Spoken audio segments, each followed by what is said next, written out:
আজকে স্বপ্নগর পত্রিকার অনলাইনে আমাদের সাথে থাকার জন্য আপনাদেরকে সাধুবাদ জানাই। আমি সৈয়দ রেজওয়ানুল হাবিব।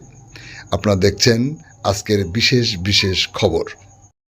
অবৈধভাবে বাংলাদেশে যাওয়ার আগেই আটক দুই বাংলাদেশি অনুপ্রবেশকারী গ্রেপ্তার করে বসিরহাট মহকুমা আদালতে পাঠালো স্বরূপনগর থানার পুলিশ।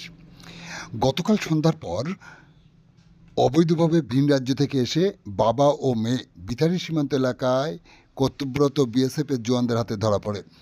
জিজ্ঞাসাবাদে তাদের নিকট কোনো বৈধ প্রমাণ না থাকায় বিএসএফ তাদেরকে স্বরূপনগর থানার পুলিশের হাতে তুলে দিলে পুলিশ তাদেরকে গ্রেপ্তার করে। পুলিশ সূত্রে জানা যায়, তারা ভিন রাজ্যে অবৈধভাবে বসবাস করত।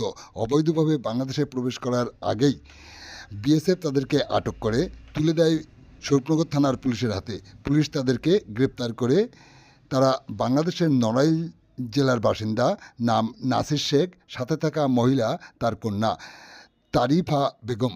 পুলিশ তাদেরকে পরবর্তী আইনি পদক্ষেপ গ্রহণ করার জন্য বসিরহাট মহকুমা আদালতে পাঠায় আজ দুপুর 1টা নাগাদ। আপনারা দেখছেন সেই সময়কার বিশেষ মুহূর্তে ধারণকৃত ভিডিও চিত্র আজকের স্বপ্নগর পত্রিকার অনলাইনে। আমাদের সাথে থাকুন আর পরবর্তী আপডেট সবার আগে পেতে চ্যানেলটি সাবস্ক্রাইব করে সাথে থাকুন।